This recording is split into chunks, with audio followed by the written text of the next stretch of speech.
Every year, 14,000 workers didn't come home. Not from war, from work. Another 2 million were injured, and most of it was preventable. Post-war, industry exploded.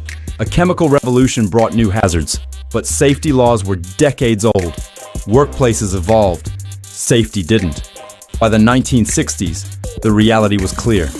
Workers were dying from falls, explosions, and silent killers like asbestos. Injuries were underreported, hazards ignored. Public pressure and union pushback led to change. In 1970, the Occupational Safety and Health Act was signed, creating a new agency, OSHA. For the first time, there was a national system of enforceable standards, inspections, and worker rights. It saved lives and reshaped industries.